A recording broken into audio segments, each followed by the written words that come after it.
I've heard the phrase rule of law and accusations that the Biden administration is sabotaging the rule of law. And the title of this hearing is Secretary Mayorkas's dereliction of duty on the border crisis. But I think in contrast to that, it's very interesting to me that the chief witness that the majority has called here, Mr. Wolf, was found on November 14, 2020 by a federal judge to, quote, not lawfully be serving as acting secretary. Not lawfully serving as acting secretary. So a lot of considerations and concerns from my colleague across the aisle about the rule of law, but the witness that they called served unlawfully is the acting secretary of Homeland Security, where an accusation of dereliction of duty is being made today.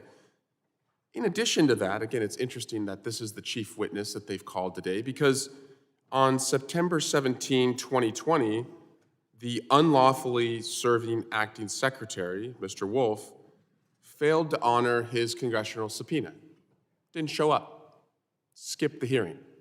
So you have someone who's acting unlawfully and somebody who skips a congressional subpoena, and we're going to be lectured by the majority about a dereliction of duty of the current lawfully serving, Senate-confirmed Secretary of Homeland Security. I think that's interesting and an important perspective that we should have as we consider what's going on at our southern border.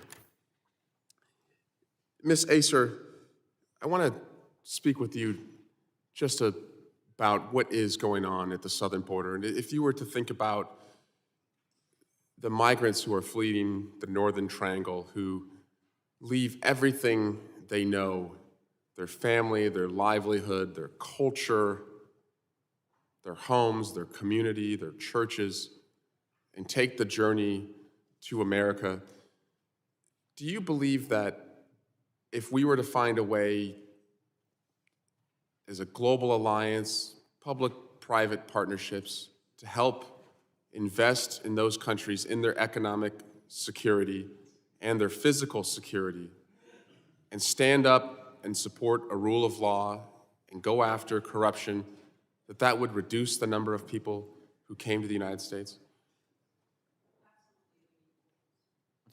Absolutely. I mean, the reason that people are coming here to seek protection is because they're not being protected at home by their countries. There's a lot more that the United States can do to increase respect for human rights and to otherwise assist in making sure that conditions allow people who can stay safely in their home countries to do so.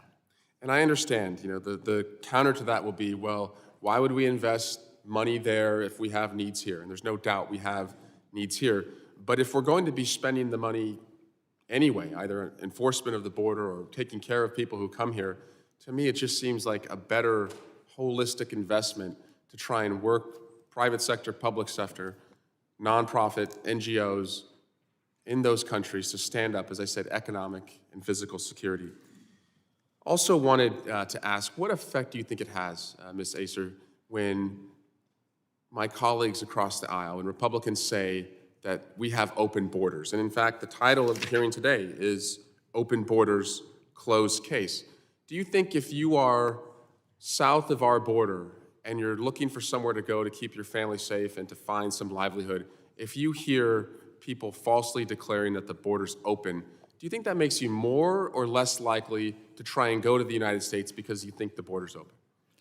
I don't know how much migrants actually listen to, to these hearings, but you're right in that I've heard Mexican officials say they wished that U.S. politicians would actually stop saying that the border was open because they thought that was really sending the wrong message.